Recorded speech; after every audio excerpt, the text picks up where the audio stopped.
Deputado Rodrigo Valadares, seja muito bem-vindo, muito bom tê-lo conosco nessa manhã, se junta a nós, junto aqui com a Guta Pini, com Marcelo Rocha Monteiro e com o Rodrigo Constantino. Obrigado pela visita presencial. Daniel, eu que agradeço a oportunidade de estar aqui na Revista Oeste, no Jornal do Oeste. Eu que sou telespectador e fã, agradeço muito essa oportunidade, que Deus possa abençoar e conduzir a nossa entrevista. Agradeço ao Dr. Jairo, proprietário aqui, pela oportunidade de estarmos aqui. Um abraço, Consta, meu xará, com muita honra que eu estou aqui, que Deus possa nos abençoar. Assim seja.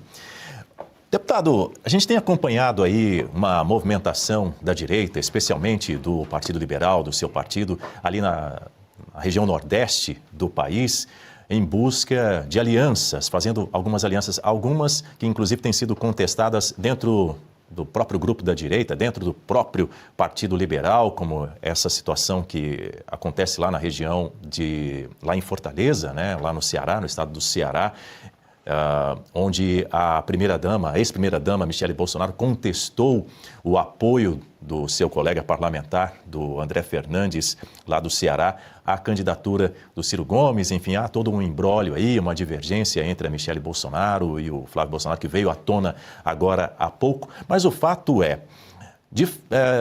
verdadeiramente a gente tem percebido um aumento, uma força, um avanço da direita na região nordeste do país. O senhor atribui isso a alianças, que às vezes, vamos dizer, eventualmente podem ser vistas como não sendo ideais, né, com aliados de primeira hora, como nesse caso do André Fernandes com o Ciro Gomes, ou algum outro ponto? O senhor enxerga esse avanço fruto de alguma outra estratégia da direita?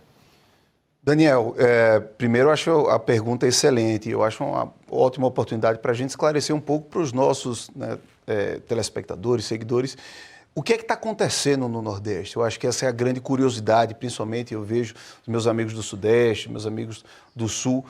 Que movimento é esse que está acontecendo no Nordeste, onde Lula está tendo a sua maior queda e onde a direita está tendo o seu maior crescimento? Nós estabelecemos isso, eu digo, não de forma majoritária, a alianças políticas, mas sim a conscientização do nosso povo. É isso que está acontecendo. Eu venho conversando muito com o nosso futuro presidente Flávio Bolsonaro e, graças a Deus, ele tem nos ouvido e você vê como o discurso para o Nordeste está muito bem alinhado. A frase, o Nordeste é solução para o Brasil, é uma frase que eu acho que encaixa perfeitamente com o espírito do nosso povo. O nordestino é um povo trabalhador, é um povo conservador, é o povo mais conservador, Daniel, do Brasil.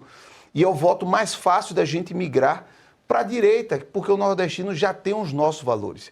Eu sempre digo que é muito mais fácil você mudar a vida, o voto de alguém que votou a vida inteira no PT, não por ideologia, mas por estar imerso a um sistema que o coloca dentro desse contexto onde acha que o PT é a solução. Já o voto do estudante da USP, por exemplo, fumador de maconha, como a gente gosta de brincar, é um voto muito mais difícil de você mudar. Então, a gente vem observando, Daniel, que enquanto o nordestino vem se conscientizando do que o PT defende, o PT é a favor do aborto, o PT é a favor das drogas, o PT é contra a família, o PT é contra a igreja. Quando a gente deixa isso de maneira clara, o nordestino vem entendendo o que é a esquerda e o que é a direita. E a gente tem que agradecer ao nosso presidente Bolsonaro, que abriu os olhos da nossa nação, em especial do Nordeste. O nordestino não vota no Lula por ideologia, vota por estar imerso a um sistema político que o escraviza. E o próprio presidente Lula vem dizendo: quando o cidadão começa a ganhar 3, 4, 5 salários mínimos, ele deixa de votar no PT.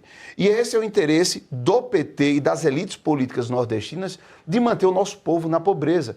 Nós temos 30% da população e apenas 15% do PIB. É muita gente com a pobreza elevada, ou seja, curral eleitoral. A indústria da seca é verdadeira, a indústria do voto é verdadeira e a cada dia o PT busca criar mais estímulos para que o nordestino não se emancipe e fique dependendo do Estado. Mas Deus é tão misericordioso que as próprias pessoas vêm buscando essa emancipação, vêm buscando montar os seus próprios negócios, vêm buscando sair desse círculo negativo que é depender do Estado, e essa emancipação é real. Por isso que a gente vê a queda de 20% da aprovação do Lula no Nordeste, na região que vistas grossas, foi a que o elegeu. Mas isso está mudando. E eu venho dizendo, se pensam que o Nordeste deu a vitória a Lula, pois é o Nordeste que irá tirar o mandato de Lula neste ano. Marcelo Rocha Monteiro. Bom dia, deputado. Um prazer tê-lo aqui conosco. A minha pergunta é exatamente sobre isso. A gente assiste aqui no Sudeste, né? Eu sou do Rio de Janeiro, e a gente assiste essa onda de empreendedorismo, às vezes até meio que estimulado pela crise econômica, pela falta de oportunidades, um monte de gente aí se lançando de alguma forma, né? Seja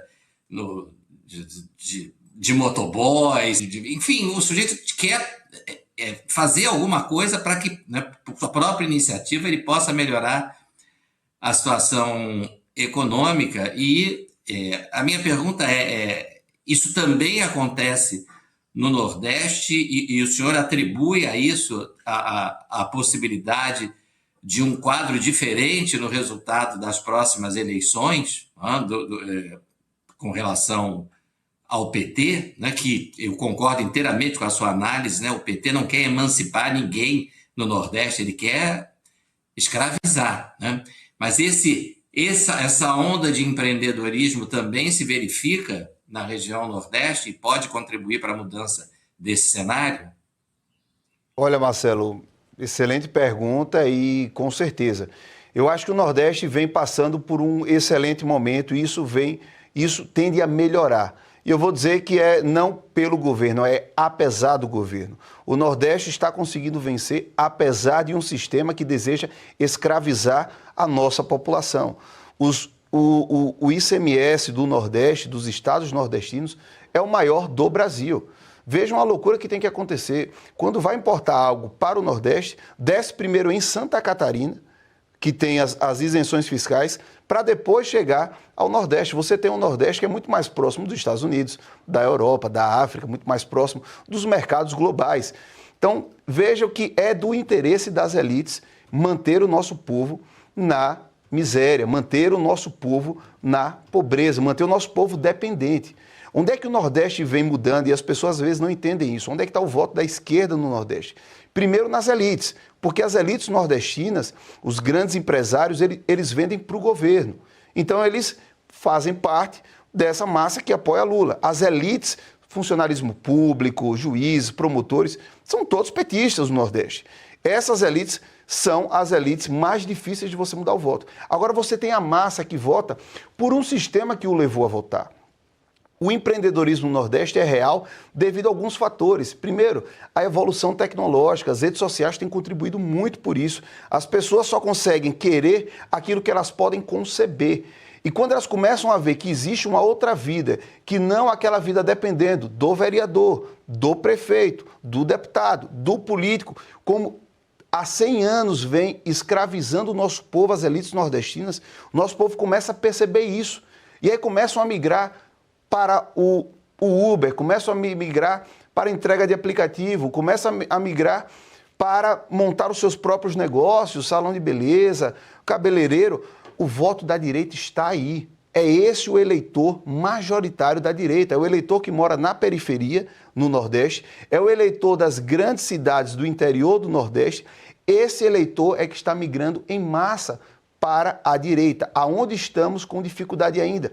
As pequenas cidades. Cidades que têm muitas vezes 4, 5 mil habitantes, aonde a cidade inteira gira em torno da prefeitura. A cidade não tem empresas, a cidade muitas vezes não produz. Ou seja, você tem a produção agrícola, onde os produtores geralmente votam com a direita, e você tem o restante da cidade que vive em função da prefeitura, de um carro comissionado, de vender para a prefeitura, de um emprego com o vereador. E esse sistema político é dominado pela esquerda. Se você observar em Sergipe, dos 75 municípios no ano passado, eu não me lembro de 5 prefeitos que tenham declarado apoio para Bolsonaro. Lembrando que no governo Bolsonaro foi aonde o Nordeste mais recebeu recursos. E os prefeitos me dizem, Rodrigo, a gente está sofrendo muito com Lula e fomos muito bem tratados por Bolsonaro. E nos arrependemos da campanha que fizemos em favor de Lula. Então, são essa série de fatores que vem mudando a realidade do nosso povo. o desenvolvimento da tecnologia agrícola e a democratização dessa tecnologia. Isso também vem emancipando nosso povo. Nosso povo começa a produzir. A terra aqui no Nordeste há 20, 25 anos não valia nada. Hoje é riqueza. Sergipe é o menor estado da federação, o meu estado, tem uma das terras mais caras do Brasil. Por que isso? Porque a produtividade do Nordeste é uma das maiores que tem. Qual a nossa dificuldade? Água. Isso é algo que é fácil de resolver. Isso é algo que é possível de resolver. Vejam os países árabes. Veja Israel. E por que o PT, que há 25 anos praticamente domina de maneira ininterrupta o Brasil, nunca quis levar água para o nosso povo nordestino? Porque a água é liberdade, a água é emancipação, a água é riqueza. E é isso que eles não desejam para o nosso povo. É a pirâmide de Maslow. Quando você tem suas necessidades básicas resolvidas, suas necessidades básicas atendidas, você consegue conceber outros objetivos. E é isso que o PT deseja. O PT deseja manter você na base, ou seja, você ainda preocupado com o que se alimentar, preocupado com o que vestir, mas isso já está mudando no Nordeste. Isso já está acontecendo no Nordeste. É por isso que é no Nordeste que está tendo a maior evolução da direita. Eu estou preocupado, eu falo com toda a franqueza, com São Paulo. Eu estou preocupado com o Sudeste. As pessoas podem se chocar, Daniel e Marcelinho, ouvir essa frase, mas eu vejo que o voto aqui em São Paulo da esquerda está crescendo e é um voto ideológico dentro de uma bolha mal informada que tem demonizado a direita e tem idolatrado figuras abjetas da esquerda. É uma verdadeira cegueira espiritual, como está lá no livro de João, no capítulo 9. Existe uma cegueira espiritual pairando sobre o Sudeste e sobre o Sul. Isso nos preocupa, porque no Nordeste essas vendas estão sendo retiradas. Deus tem sido misericordioso com o nosso povo. A evolução, vocês vão ver nos números nessas eleições, no Nordeste será brutal. Eu vou lhe dar um número só para finalizar. Historicamente, no Nordeste, os recordistas de votos sempre foram da esquerda, porque dominava o sistema político. Se você observar, nas últimas eleições de 2022, nós já começamos a ter recordistas de votos da direita. Se você olhar em 2024, lá em Aracaju, por exemplo, que é a nossa capital, a vereadora mais votada da história era uma vereadora trans, do PSOL, Linda Brasil. E hoje o título pertence à vereadora do PL, Moana Valadares, minha esposa, que teve 7.216 votos, quase 50% a mais que a antiga recordista trans do PSOL. Ou seja, hoje a vereadora mais votada do estado de Sergipe é uma mulher conservadora, de direita, antifeminista e bolsonarista. Esse é um dado que mostra para onde o Nordeste está indo. Bom dia, deputado. Aqui Guta Pini, obrigada pela entrevista. Gostaria de abordar 2 pontos com o senhor. Primeiro, a questão, os dois relacionados ao Ceará e as lideranças da direita no Nordeste, justamente por não ter, em tese, uma liderança que tenha a possibilidade de vencer a eleição ao governo do estado do Ceará, então o PL está aí fazendo essa aliança com o Ciro Gomes, que não é de direita, isso já está muito claro, o próprio Flávio Bolsonaro já deixou isso muito explícito, que na verdade é para tirar o PT e não uma convergência de princípios. Então eu gostaria de ouvi-lo sobre essa questão da criação das lideranças, do fortalecimento de lideranças no Nordeste, para que a direita no futuro não fique refém desses personagens. Fora isso, eu gostaria de ouvir sobre a questão da violência no Nordeste, que assola todos os estados, e o Ceará, ele tem a maior taxa de homicídios no Brasil. O crime organizado tomou também o Ceará. Como é que o senhor vê a figura do Ciro Gomes para enfrentar as facções criminosas no Ceará? Guta, eu agradeço muito a pergunta. Você tocou 2 temas extremamente sensíveis e importantes e que muito me agrada de poder comentar. Antes de entrar especificamente nas alianças no Nordeste, eu quero fazer aqui um registro do que foi feito no Brasil por Flávio Bolsonaro, pelo presidente Valdemar, em relação ao PL, em relação à direita. Flávio, ele organizou cada um dos estados em nosso país, a grande maioria. Você veja o estado do Paraná, por exemplo, aonde existia esse imbróglio e existia esse entendimento que deve se apoiar, muitas vezes, um candidato do centro. Eu tenho um entendimento oposto, eu tenho um entendimento que os votos estão na direita. Eu acho que o centro aqui depende da gente, o centro aqui depende, não é de mim, do deputado Rodrigo Valadares, quem sou eu, vendo o menor estado da federação, mas os votos estão no nome Bolsonaro. Então, se você observar, Flávio ele veio organizando esses palanques em todo o Brasil. Sergipe é um exemplo dele. Sergipe nós tínhamos também algumas alianças que não estavam sendo fiéis a Flávio. E nós fizemos essa organização. Nós temos diversos estados onde isso foi calibrado, organizado. Agora, cada estado, Guto, ela tem a sua particularidade, a sua peculiaridade. Apesar de Sergipe, Ceará serem do Nordeste, são muito distantes. Para você ter ideia, meus meninos queriam muito conhecer o Beach Park e eu tive que ir de carro, de voo, era muito caro para você ver a distância. Foram 3 dias para chegar lá, a gente foi parando. Então, eu não sei especificamente da realidade política do Ceará. E para mim é até desconfortável você opinar sobre outro estado. Eu posso opinar sobre Sergipe, eu posso opinar sobre o Nordeste em geral. Eu não sei as particularidades que levaram a uma aliança ou outra. Esse problema da violência é algo que vem nos preocupando muito, porque era algo que não era de maneira sistemática, como vem acontecendo hoje em alguns estados do Nordeste. Aí eu tenho que fazer também a vênia e dizer que Sergipe é uma ilha de paz em meio a esse caos. Sergipe é o único estado do Nordeste, se eu não me engano, dos estados mais seguros do Brasil, é o estado mais seguro do Nordeste e não tem facção criminosa instalada em Sergipe. Agora, o que você vê na Bahia é algo assustador, onde o PT governa há mais de 20 anos. O que você vê ocorrendo no Ceará é assustador. E é por isso que nós defendemos o enquadramento das facções criminosas como organizações terroristas. Acabamos de aprovar um projeto nosso na Comissão de Relações Exteriores, está indo para a próxima comissão, um projeto de minha autoria, o deputado Luiz Felipe, o Príncipe. E esse projeto de lei, além de enquadrar diversos cartéis internacionais como terrorismo, enquadra as facções criminosas, como o PCC, CV, enquanto organizações terroristas. Nós temos que mudar a lei para essas facções. E elas são organizações de fato terroristas, trabalham com o domínio do território, trabalham com o domínio da população, onde existe a facção, o Estado não entra. 25%, 1 em cada 4 brasileiros vive sob domínio de facção que comete os mais diversos crimes. O Ceará precisa de uma ação urgente, como a Bahia precisa de uma ação urgente, como outros estados onde essas facções aqui do Sudeste se instalaram e precisam de uma ação urgente. Mas eu volto a dizer, quem vai dar a resposta sobre o que irá acontecer ou não no Ceará será o povo cearense, que irá escolher pelo voto, e as coligações serão feitas, eu defendo isso e acredito, em comum acordo entre as lideranças nacionais e as lideranças locais. É assim que funciona na política.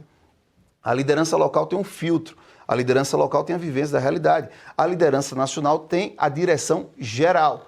Eu acredito na política feita dessa maneira. É assim que eu faço política, por exemplo, com o nosso futuro presidente Flávio, com o presidente do nosso partido Valdemar, explicando as circunstâncias locais de Sergipe e eles nos orientando e eu seguindo as orientações de como devemos fazer. Eu acredito e espero que no Ceará ocorra da mesma maneira.